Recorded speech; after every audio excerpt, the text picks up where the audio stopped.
Good evening, everyone. Welcome to our meeting in English. It happens once a month. Every second Monday of the month, we have our meetings in English. We've been this has been happening for I don't know exactly how much time, but 15 years, 16 years, something like that. And um, we've been we've been doing it for quite a while. So, but tonight we have something different. Not for us here. Here everything will be the same as we've been doing for a little while. But tonight it marks the first time that we are not only doing this live presentation online to our channels, because I don't know if you know, but when we are here in English, this is being transmitted online. So for the case when you're not here, you want to watch, you can go online and watch it live on YouTube or on Facebook. Um, After it's over, it's there. It's always there. It's gonna hopefully gonna be there forever, or as forever as it can be, right? Um, but tonight we are starting to put this meeting also on Kardec Radio, which is a another YouTube channel of this, as they usually say, it's a place to nourish your soul. It's a place to nourish our souls, and they've been doing programs on the radio, on the internet, and on their YouTube channels for a very long time as well. So tonight, it marks the first time where our meetings will also be in English and transmitted through Kardec Radio. So I don't know how many people are watching now. I don't know if there's people watching now live. If they are, welcome to our meetings here in English at Cantinho de Luis, which if we wanted to translate it, we call it the Little Spot of Light Spiritist Center, Spiritist Group. That's how we like to call it. But in Portuguese, we say it Cantinho de Luis anyway. So um, the group, and this is just for those who are online on Kardec Radio, the group has been working here since 2012. And after a few years, we started this meeting in English. And once a month, we are here. So next month, second Monday, March, second Monday. So every second Monday of the month, we have a meeting in English here. And from now on, it will also be on Kardec Radio. So welcome everybody. And we are very happy to be doing this for more people. Hopefully more people will watch. Hopefully more people will have another take on what Spiritism has to offer to all of us. So having said that, I'd like to thank especially Vanessa, which was the one person that asked us if we could do this for Kardec Radio, and we said of course. We did a few things with them for a while ago, and she said that if we wanted, if we could do that, and I said, yeah, of course, why not? Spiritism is worth spreading, so let's do it. So tonight, I'm just gonna be doing these initial remarks, and I'm gonna invite Fabio, I think, right? Yep, to read and to read the message.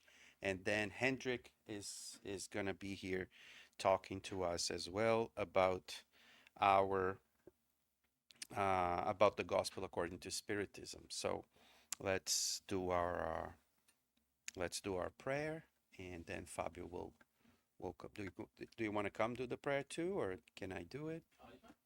Okay, um, so if we want to close our eyes, to raise our thoughts, open our hearts and our minds to the good spirits that are always surrounding us and bringing us hope, bringing us joy, bringing us the love that our dear friend Jesus is always sending us. We would like tonight to give a big thanks, even more thankful we are for being here, because tonight we are helping spread even to an even wider audience the message of love, the message of understanding, the message of transformation, the message of who we are, but also, and most importantly, of who we want to be.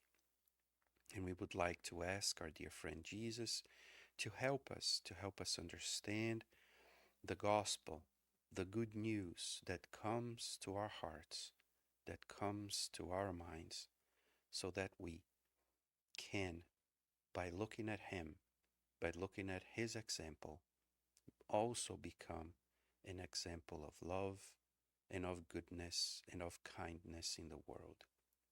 So, dear Jesus, dear Master, dear friend, dear brother, thank you for all the blessings, for all the teachings, for all the support you've been giving us, so that we can together be stronger and walk farther to spread your love, not only through our words, but most importantly, through our actions. Bless us all and be with us now and forever. So be it. So let's invite Fabio, and then Hendrick will come too.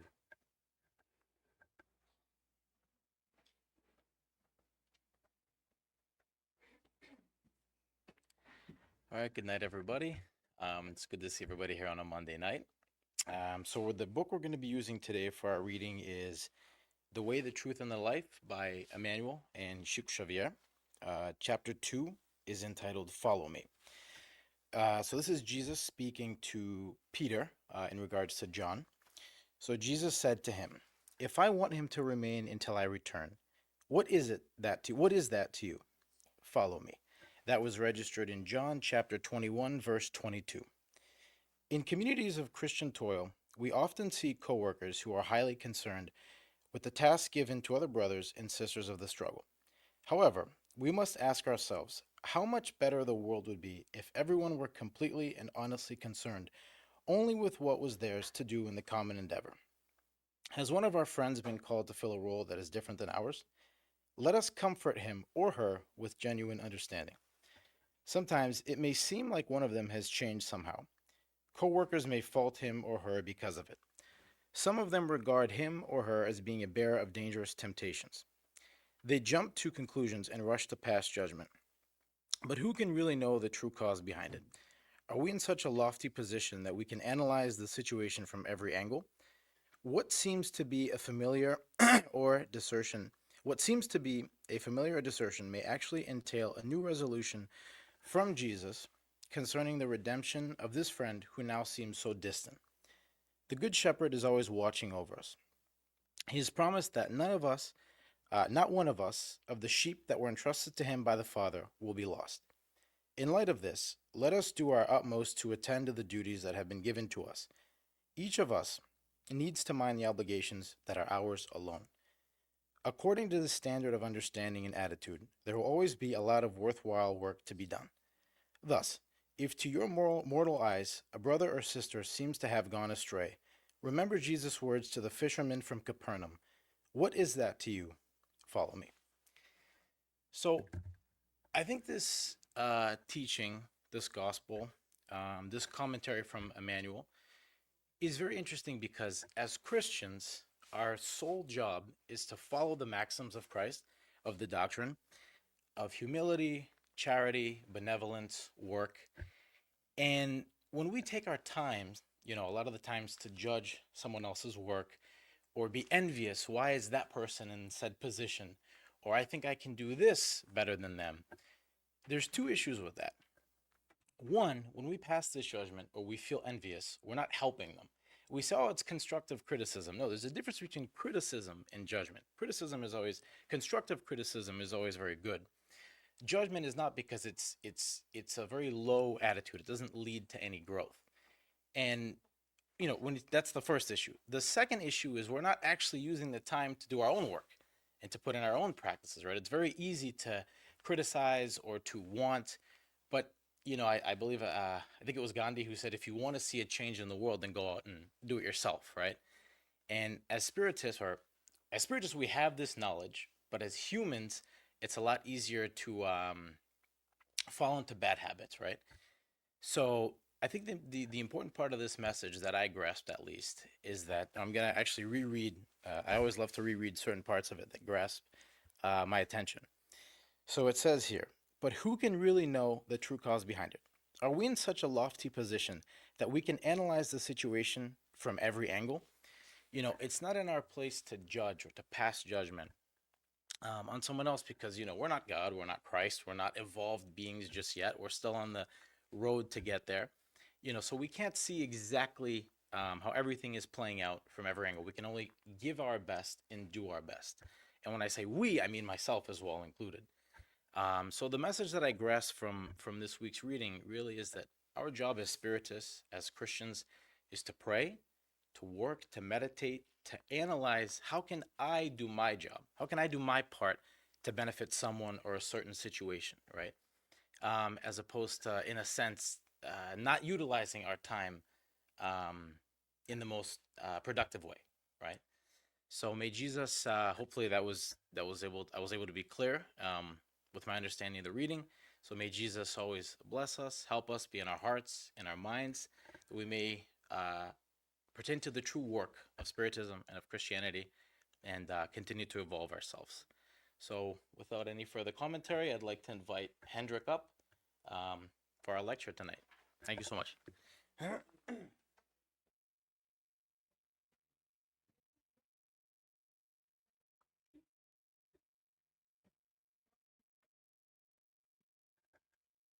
Good evening.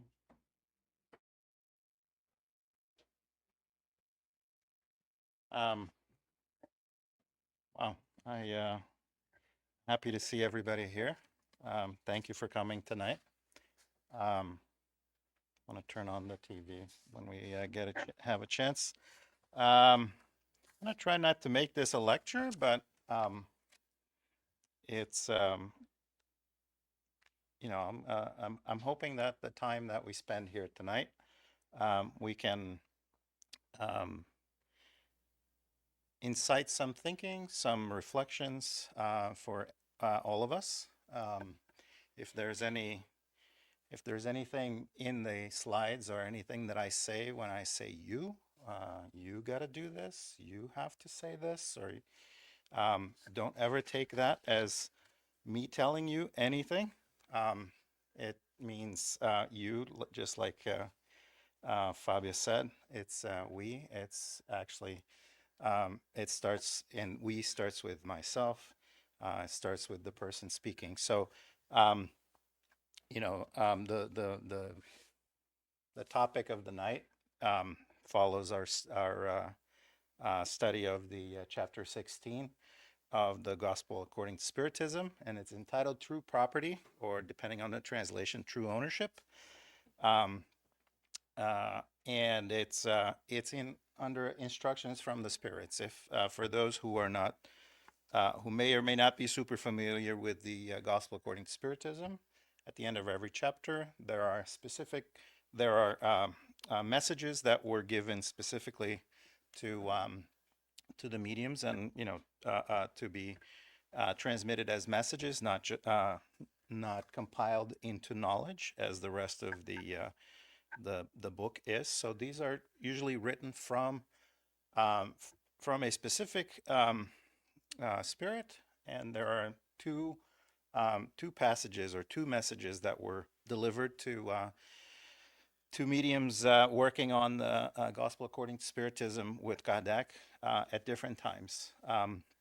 The first one will be by Pascal, and the message is given in 1860, I believe, but we'll get there. The main question I think that we want to bring tonight is and to explore the topic and just do hopefully a mental and emotional exercise is around what we truly own. What do we think we own? What is it that I truly that truly belongs to me? I want to make sure. Sometimes we have these messages. We're reading them in order, and we've been studying the Gospel according to Spiritism for a few years now, and every month we study a section of a chapter.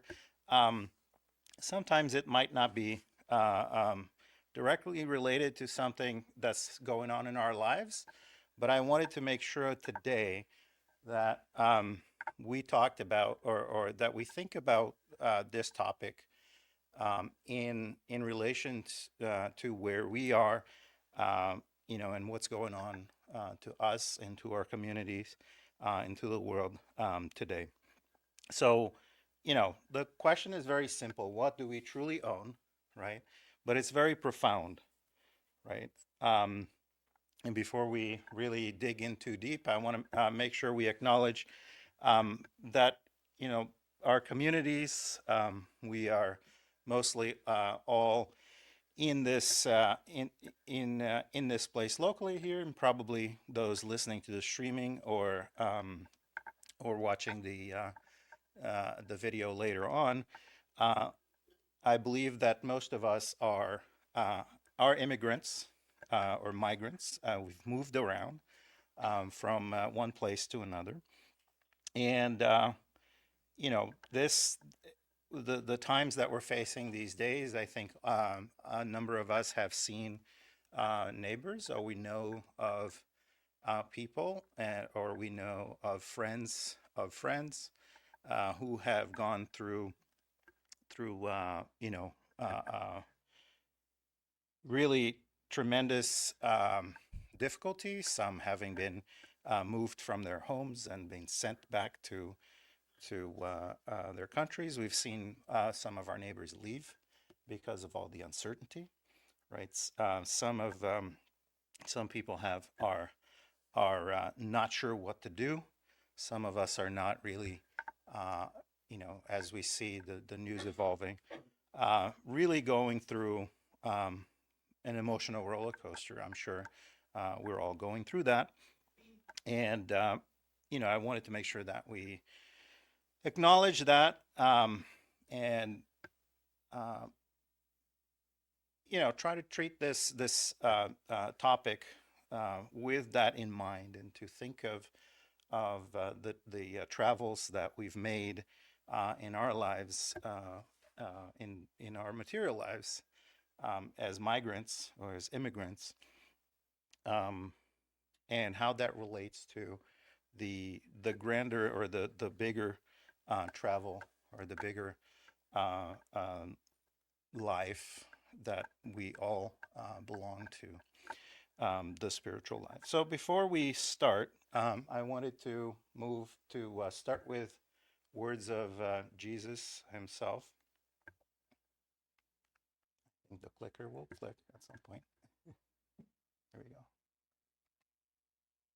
So in the Gospel of Matthew, chapter 6, 19 to 21, Jesus says, teaches us the following: do not store up for yourselves treasures on earth, where moths and vermin destroy, and where thieves break in and steal.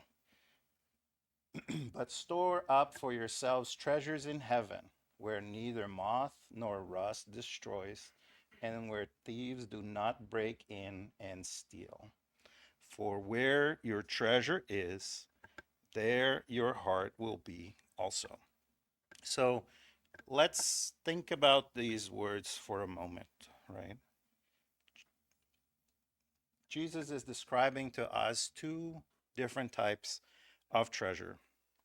One kind that can be destroyed, right? Things that time will destroy because the moths and the vermin and the creatures or the critters will come in and destroy them. Or things that thieves can come in and take from us.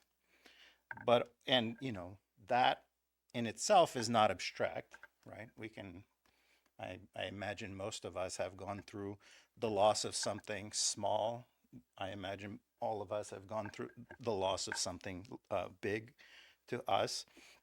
And so I think we all have a good, firm understanding of what it means to lose something, of earthly, of material value, right? And then, some of us have lost a job or a home or, even a sense of safety that, because of all the uncertainty of political climate or whatever. And those are all things that we can see as, the sort of treasure that can be lost, right? That's the first kind of, those are some of the treasures that Jesus is talking about here, the feeling of safety included. And one thing we can notice from this message is that Jesus doesn't really say to us, don't have treasures on earth, don't have a job, don't have safety, don't have security, don't have a home, don't provide for your kids. He's not saying any of that. And Spiritism is also not coming to tell us, hey, the spiritual life is the most important, but which means you can't really be doing anything or keeping anything for yourself. That's not what this message says at all, right? It says, do not store up your heart there. Essentially, your heart, connected to your soul, right? Connected to who you really are. That cannot be attached to those types of things that can be destroyed, can be taken away. The question then becomes, do not place your deepest sense of security in things that can be taken. So the question is then, where is your heart? Where is your treasure? The question, that's basically the question that Jesus is asking us, right? Whenever he's giving us a story, a parable, he's not really telling us a story. He's making us think. He's making us reflect on what it is that, where do we stand? What are our values? So where is our heart? Where is our treasure, right? If our heart is anchored in things that can be lost, right, then when the loss comes, we are devastated. We will suffer, right? If my heart is essentially, hey, it's having a house where I can have a family, the house burns down, we're devastated. Is that where our heart really is, right? And I think even in that example, I think it's easy for us to say, is the treasure the house, or is the treasure the family? Is the treasure what's in me, or the relationships and the love that we have for our family, right? So so if we anchor our heart on things that can be lost, we're going to be devastated. But if our heart is anchored in something eternal, in our faith, our love, in the spiritual being that we are becoming, that we are trying to grow into, then even if everything else falls, even if everything else breaks down, something essential in us remains, right? So that's what Jesus is inviting us to think, is where am I putting my heart? Um, Meaning, what are the treasures that I'm going to value? So, to bring back, and I think I touched on this, in the Gospel According to Spiritism, chapter 2, which we studied probably 10 years ago at the pace that we're going. My kingdom is not of this world, meaning what? Just to be very, state very clearly the position of Spiritism. Welcome. Earth is a temporary residence, right? We like to say that it's a place of learning, it's a place of growth, it's a place where we as spirits have come on this spiritual trip to temporarily live and to grow. But really, that the spiritual world is our true homeland and where we truly belong, right? So, Spiritism is then helping us understand what Jesus meant by his message, for where your treasure is, there your heart will be also. So,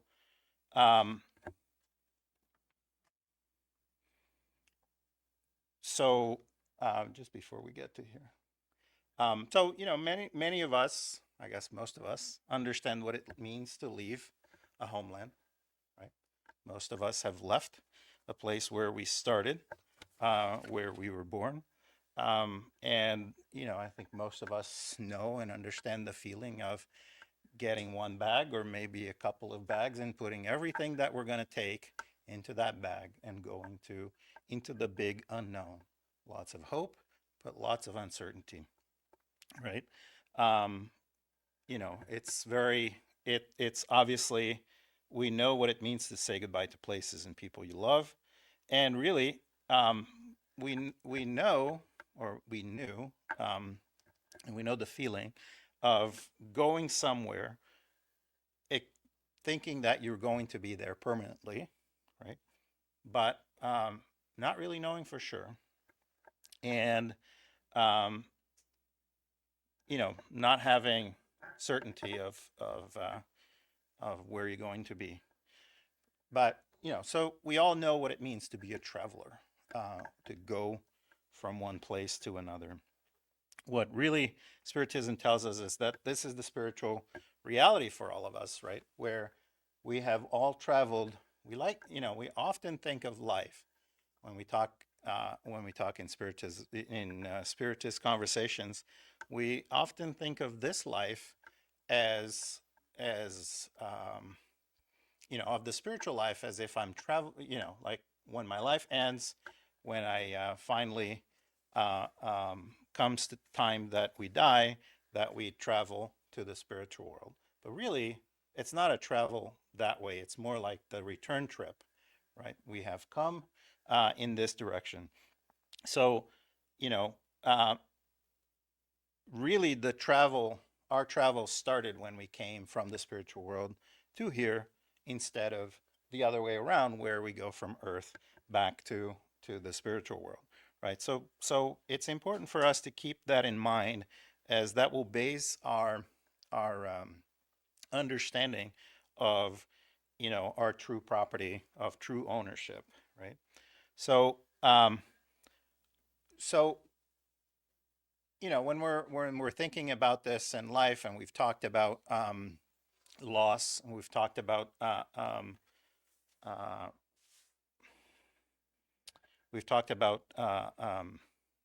book you're looking for, Nancy. The book you're looking for is over there. When we think about this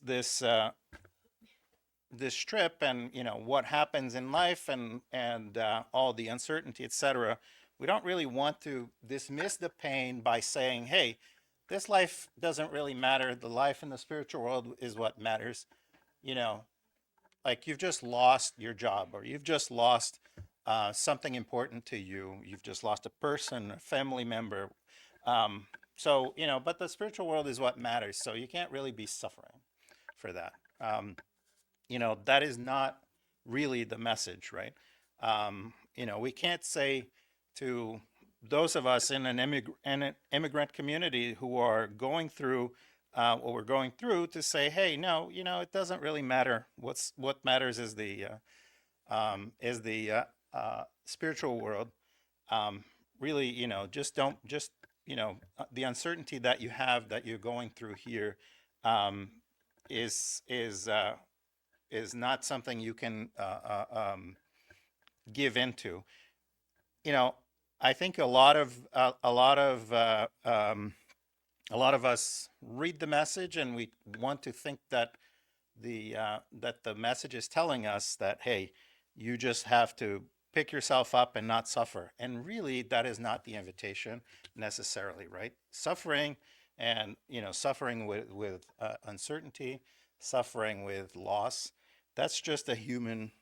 It's in the human nature. It's a normal feeling, right? Uncertainty is painful. Losing a home, whatever, is painful. Losing a job is painful, right?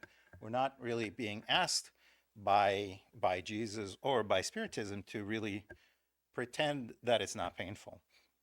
But it does. But Spiritism does invite us to think from a higher perspective, um, because of the fact that we are travelers from a spiritual realm into this place where we are here to learn, to grow, right? So, so I wanted to invite all of us. Like I said, it says when you think, but it's really when we think, when I think. So when I think of my life as a journey rather than a permanent home, what changes in the way I feel? What changes in the way that I think of my life in this earth? What changes, does it make me feel lighter? Does it make me um, handle loss, uncertainty in a different way? Does it make me think of others? Does it change what I give importance to? Like what feels more important to me when I'm thinking of my life as a journey, right? As me traveling versus being this person, this body that I am in here, right? So that's one of the invitations I think that is important that I wanted to for us to reflect.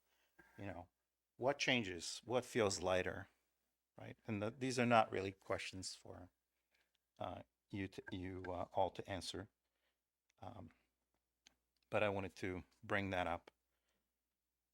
And in the interest of time, if you're streaming, you can pause it and take a few minutes to think about it. But in the interest of time, live here, we'll continue on to the next stage.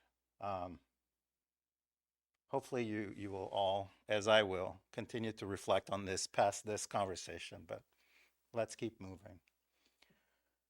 So, what is true property, right? So now that we've laid out kind of, kind of the general um, aspects of Spiritism that and of Jesus's words that apply to us tonight, let's go into the words of Pascal, who is the spirit that wrote this message back in 1860 in Geneva.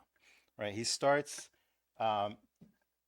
this section of the chapter saying the only true property that man can own is that which may be taken with him on leaving this world. So, actually, there's more. What is found on arrival on earth and that which is left behind on parting is enjoyed only while living here. So, not only is it giving us a sense of like what are we taking with us? What is our real true property as spiritual beings versus what we treat as our property or what we understand as a property on our day-to-day material lives, right? Think about that. When we arrived on this earth, we arrived with nothing material. When we leave, as we all will, We will take nothing material with us, right? So what can we take? Um, so he lists a few things here. I wanted to just read a little bit from his text again. I checked a couple things. It says, nothing which is for use of the body, but everything which is for use of the soul. So hopefully that helps us understand what true property means from that. What are some examples? Intelligence, knowledge, moral qualities.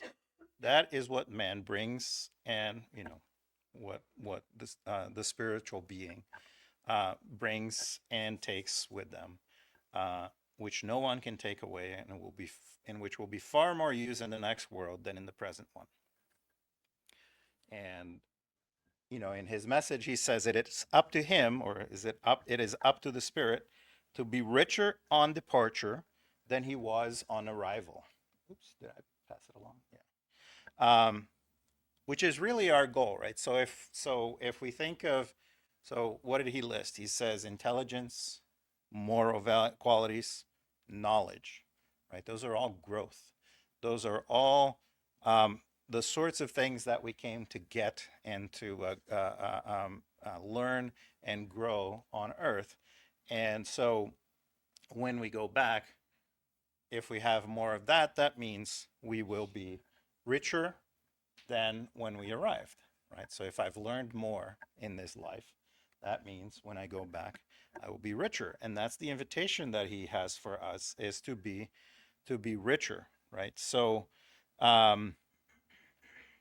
he says the simple worker may be far richer than the prince, right? When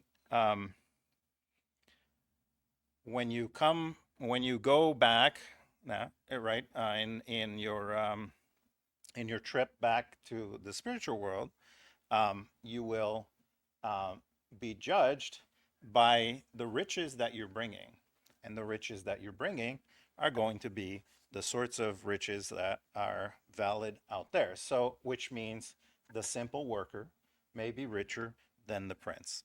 So, to help us just focus on some key aspects of this message, I brought 4 different truths that Pascal then invites us to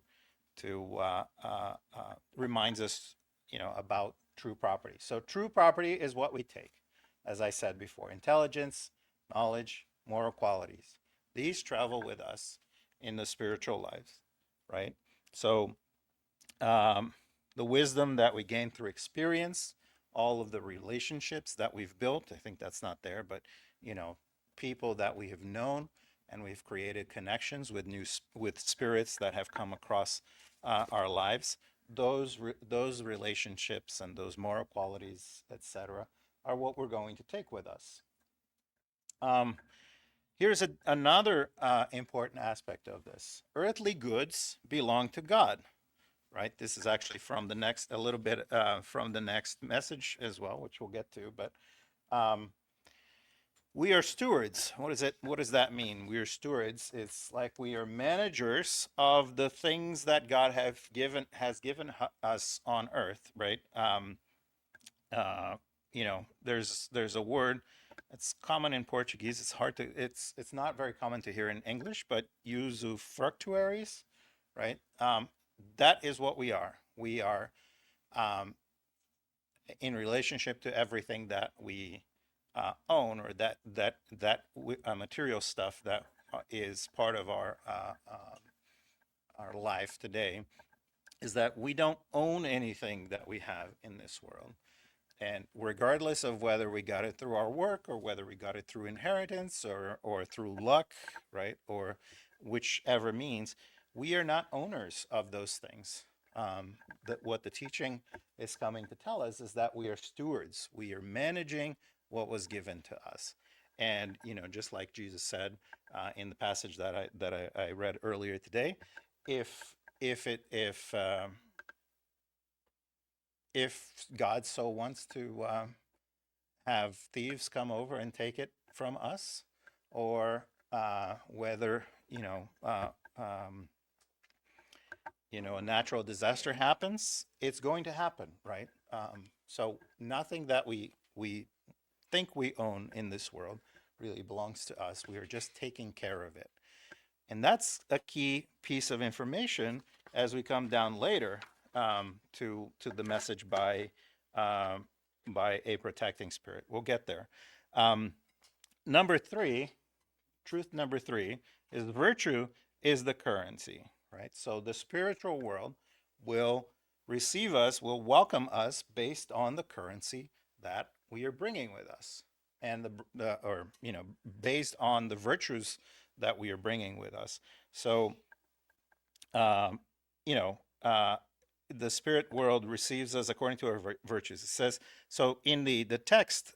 He has this analogy of a traveler that is going to a hostel, and um, and needs to pay for a room. If he's not carrying any money, and he shows up at the inn or the hostel, he's not going to get a very good room, right? But if he has a lot of currency, the currency that is accepted at the hotel or the hostel, then he gets a good room. The analogy is the same for our return to the spiritual world, right? Where we end up, what is going to happen to us is going to be it will be a part of the accounting of our virtues, right? And number four is one more. There we go. That the earthly status, our status here on earth, means nothing, right? As I said, as I showed in the previous slide, the simple worker may be far richer than the prince. Who we are, what status we carry in this world, whether you are, a prince or a pauper, right? As it says here, there is that has no value in where we're going to end up or go back to, right? So, Pascal says then, in vain may the wealthy person claim they paid for their entrance in gold, right? And we see this, unfortunately, in some of our lesser, our brothers, in churches that sell your plot of land or your apartment in heaven, right?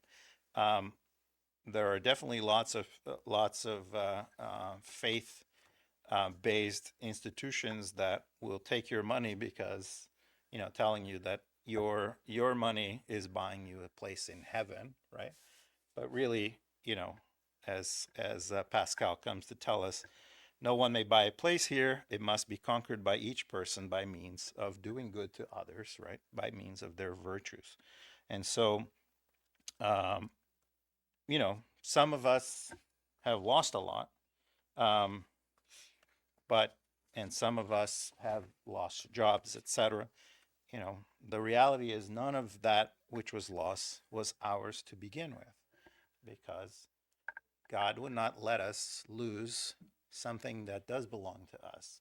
And if we've lost it, it means that we were just stewards, we were just managers of that, right? So in the next message in this chapter that we are studying today, this protecting spirit in 1861 says earthly goods belong to God, who distributes them in accordance to his wishes. A property is only legitimately acquired when during its acquisition there has been no harm done to anyone. That's something to remember.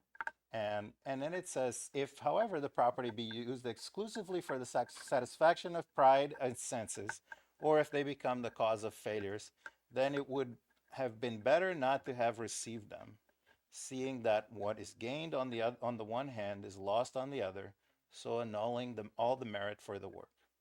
In this case, upon leaving the earth, God will say that the recompense has already been received, right? So, we talk about trials and we talk about how when we come to earth, we're going to go through trials and atonement. Um, and, we think of uh, um, goods, earthly goods, as part of our trials and atonements because of the effect that they have in our possibility of growth, or, as it says here, in the case of failure, the possibility that we may have just wasted a lot of time by coming here, enjoying the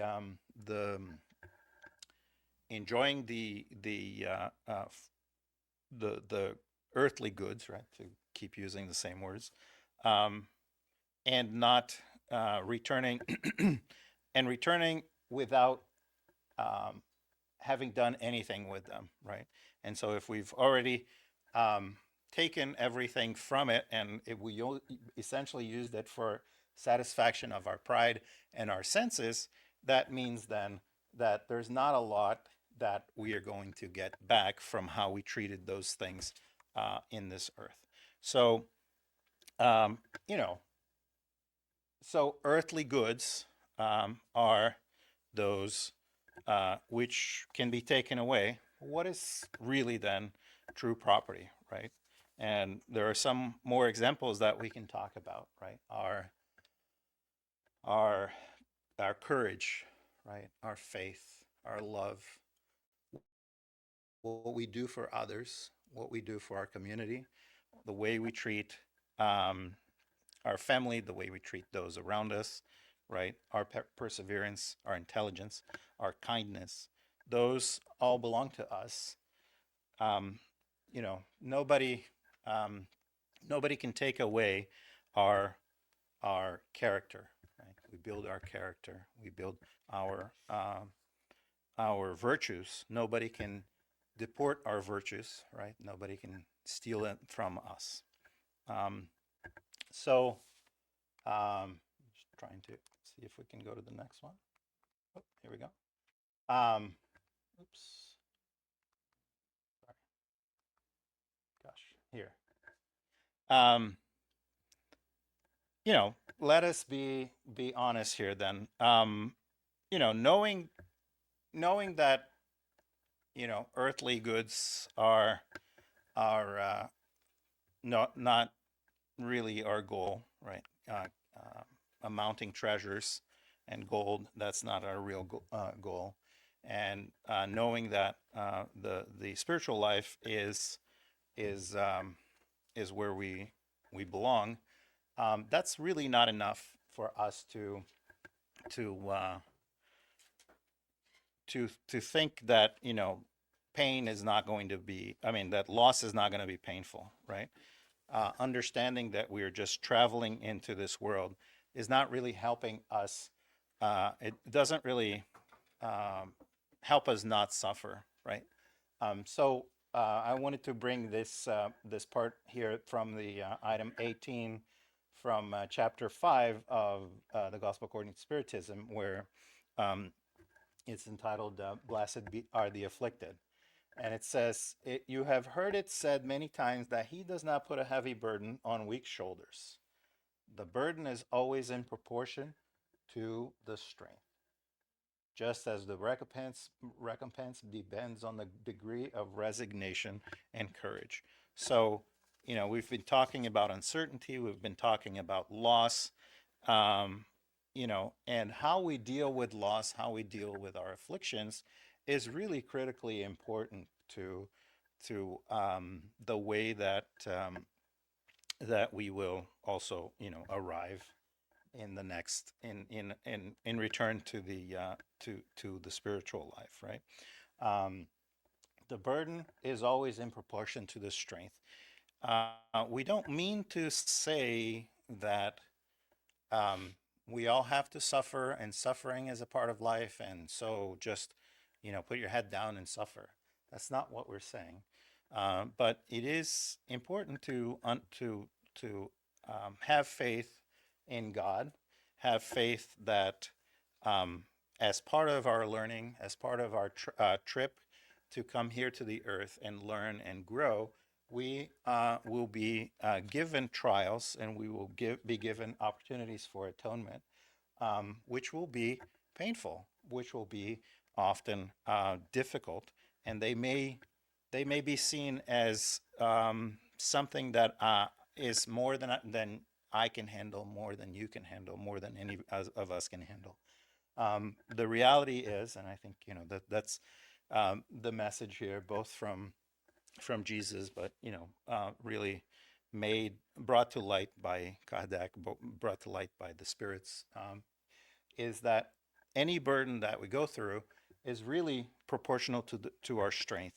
So if there is a loss, if there's uncertainty, that at first, trusting God, trusting and having faith that it's not more painful than we can handle is the first thing that we can sort of try to reassure ourselves, right? God does not give us more than we can bear. Whatever we're facing is proportional to our strength. But there's another side to this. Courage and resignation are essential, right? In that same chapter, he says, let me see, I think I may have it here.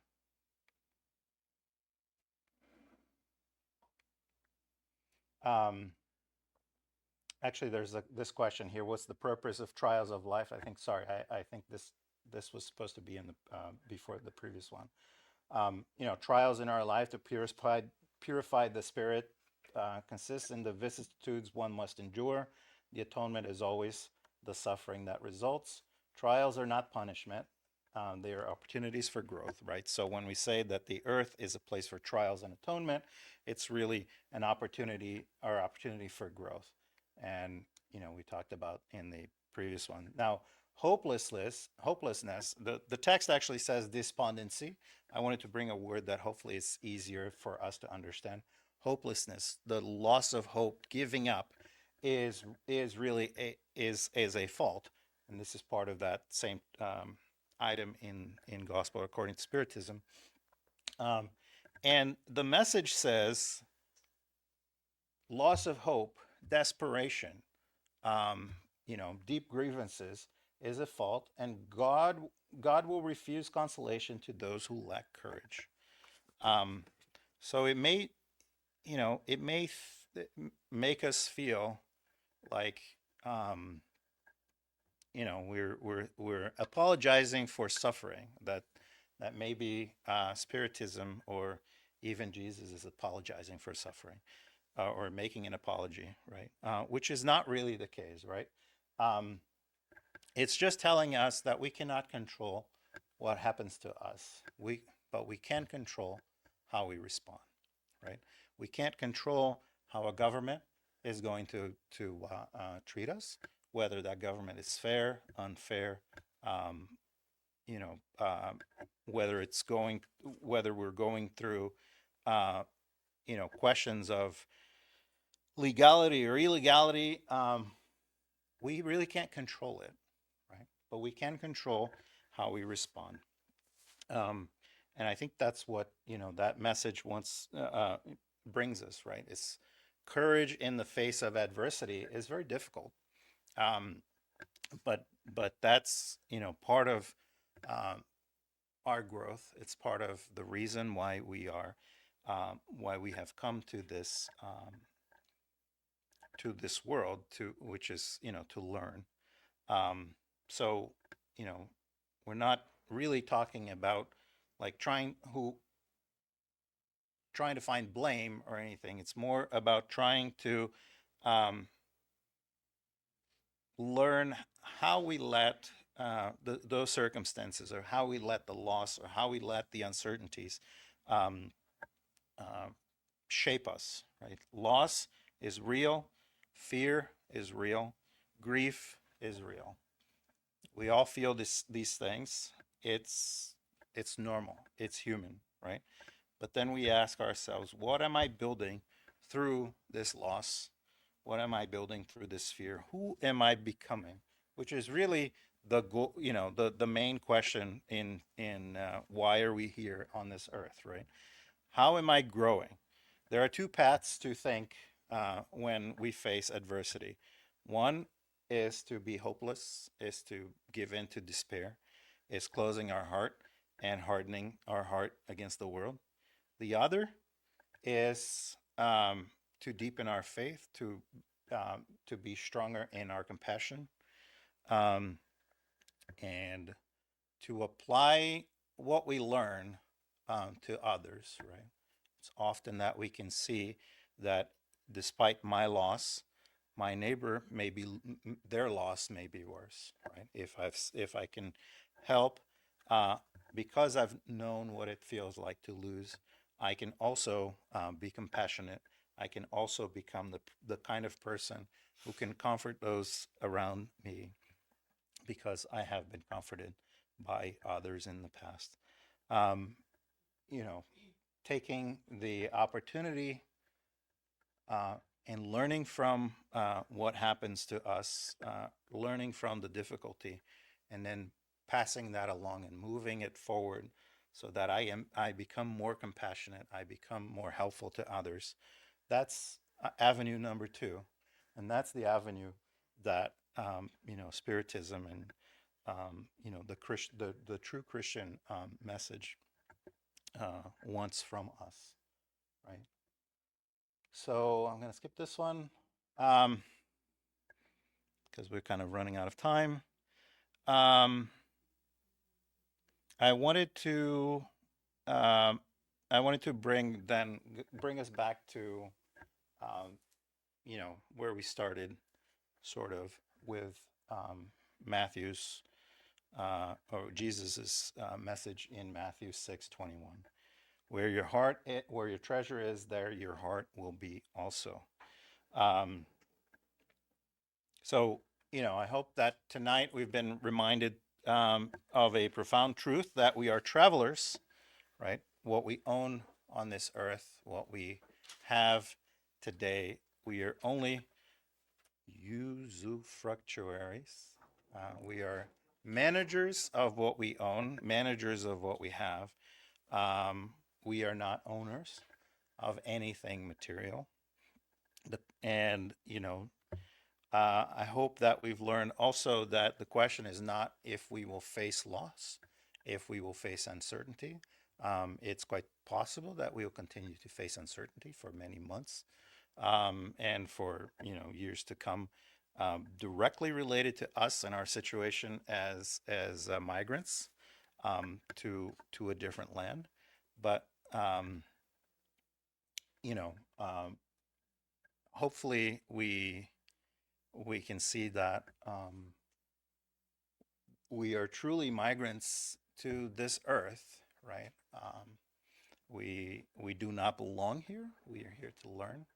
It is the life that we know, and for many reasons, it may feel like it's the only life there is. And it does require us to have faith in the more important life, the spiritual life.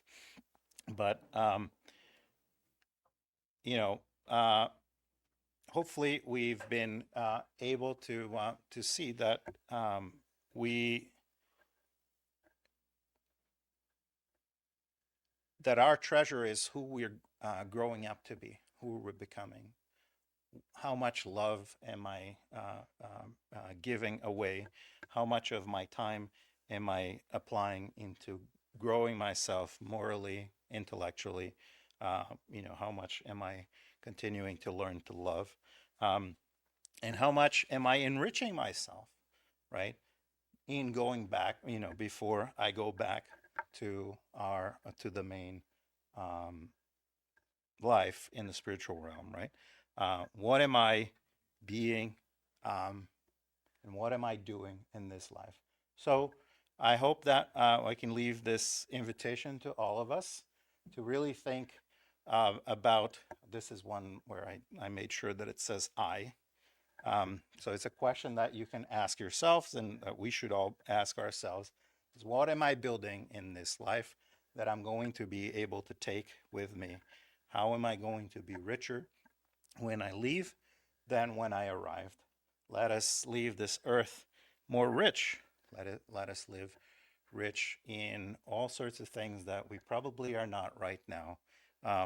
For me, let me try to leave here richer in patience, right? Richer in kindness, richer in faith, in love. Let us all try to be richer in all of these virtues, not in dollars, but in the virtues that we came here to learn. And so, with this reflection or this invitation, I leave everyone, um, and I hope that this was a good opportunity for you all, as it was for me. Thank you very much for being here. I hope may God bless us with His love, and let's keep getting richer in in the spiritual way. Thank you. Have a good night.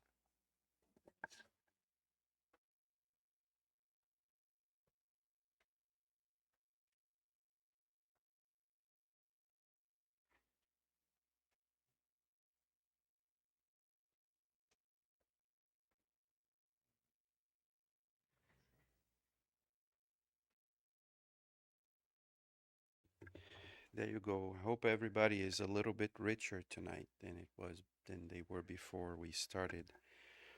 Um, Thank you all for coming, and I have to say thank you to the ones who were watching live our our presentation, and that maybe you can come back later physically, but also if you're not here and you want to watch it, we'll be online. Um, like I said in the beginning, we'll be online always. You just have to go to our channel on YouTube, or for that matter, you can also go to our website, cantinhodeluis.net, and you have all the programming, you have all the everything that's happening that week and the weeks following and so on. But also now, if you want to watch our meetings in English, you can also go to Kardec Radio.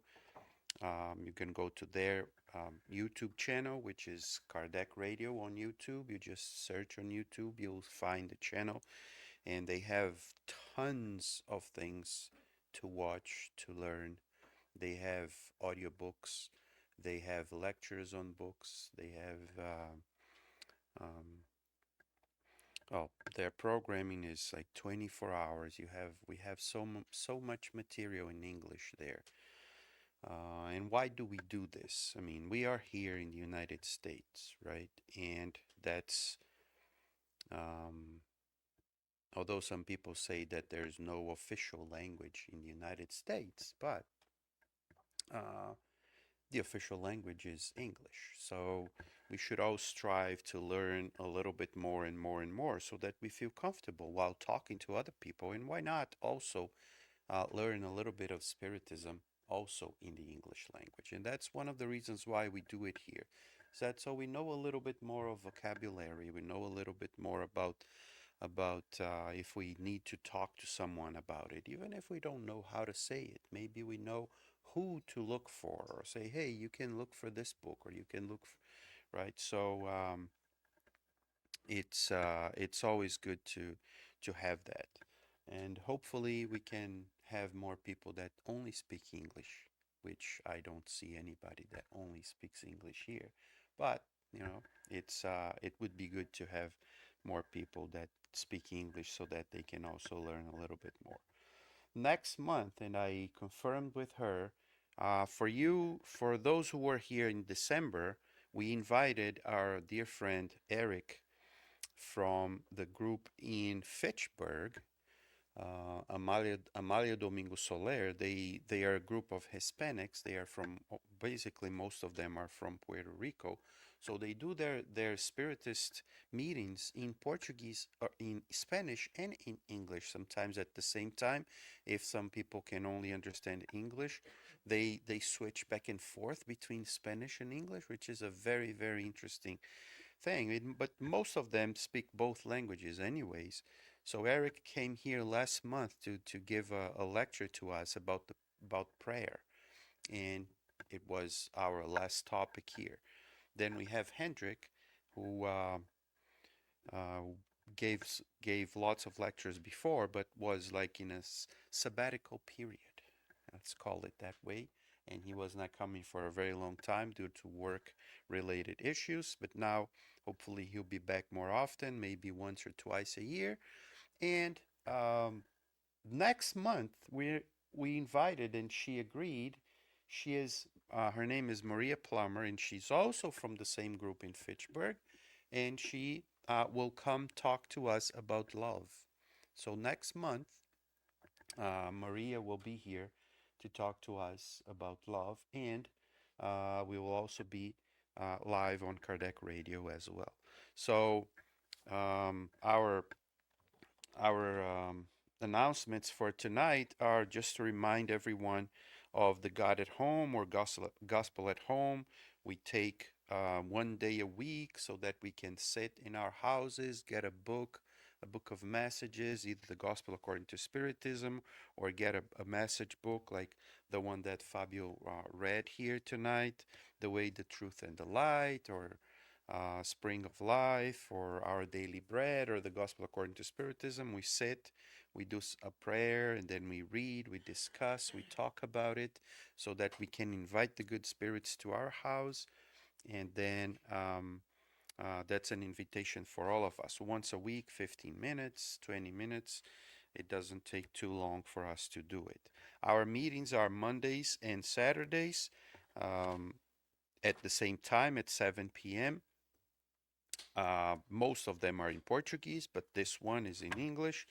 And this weekend and next weekend, we're going to have this Saturday and next Saturday, we're going to have Roberto Barbosa.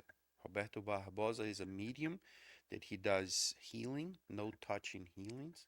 And he will also be here to give lectures. So this next Saturday, he's going to be here to talk about action and reaction. The week after, he's going to talk about love as well.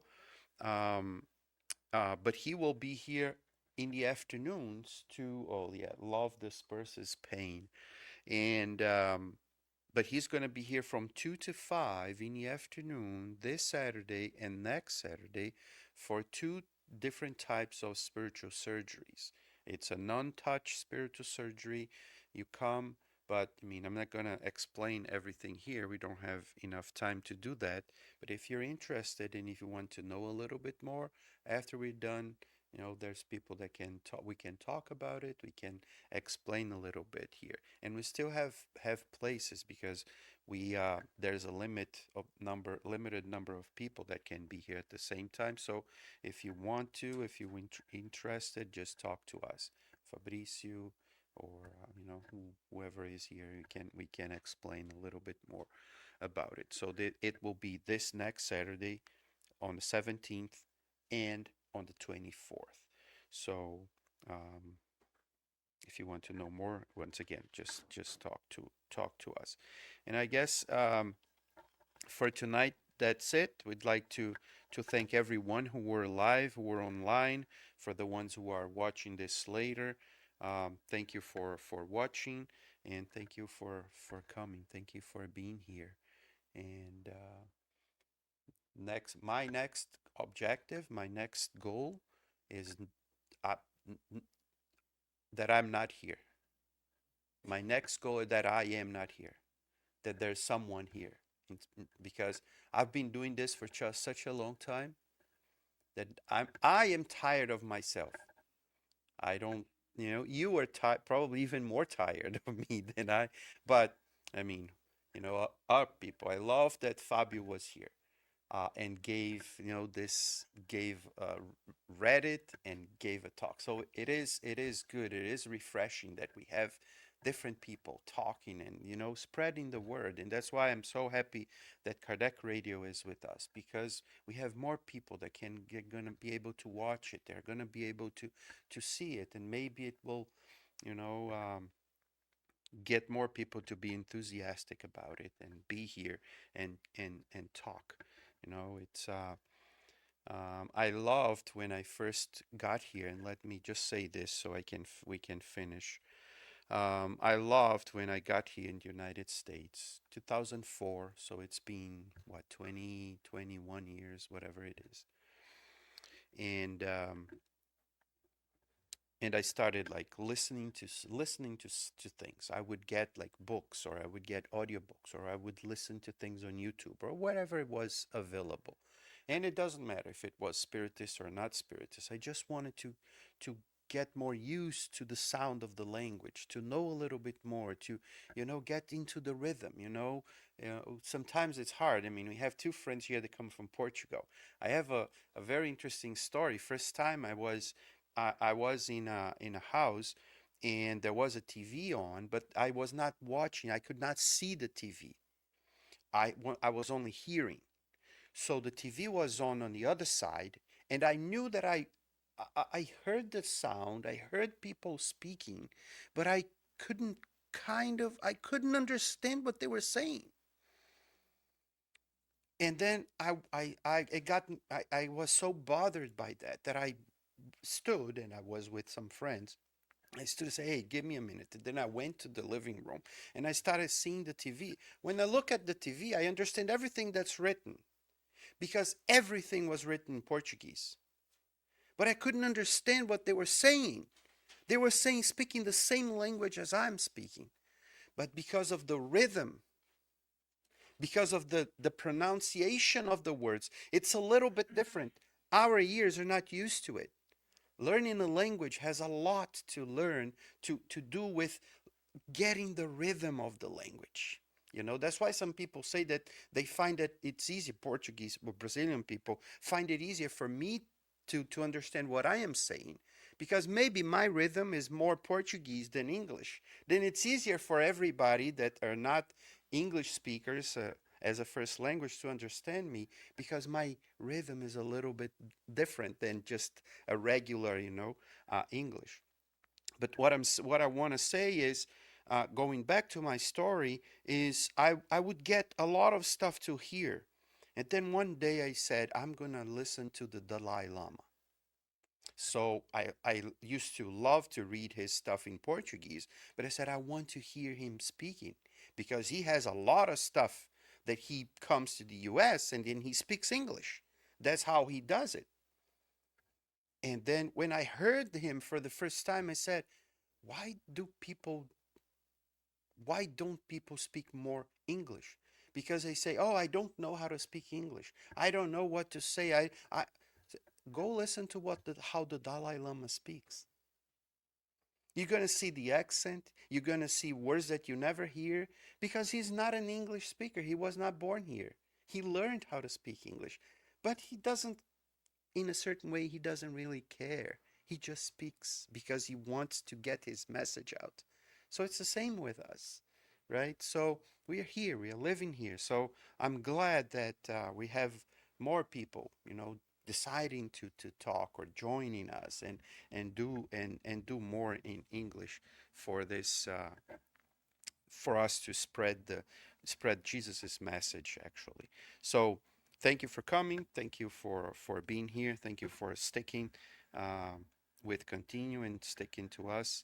Once again, thank you, Kardec Radio, for being with us. And let's do just a final quick prayer so that we can all uh, get ready to go back home, safe and sound, in this little cold and chilly times that we are living right now, but knowing that we are so warm on the inside with all the love and all the blessings that we've been receiving, and saying, Jesus, dear friend, our brother, our caring and loving companion, we would like to thank you for all the blessings that we've been receiving here, there, and everywhere.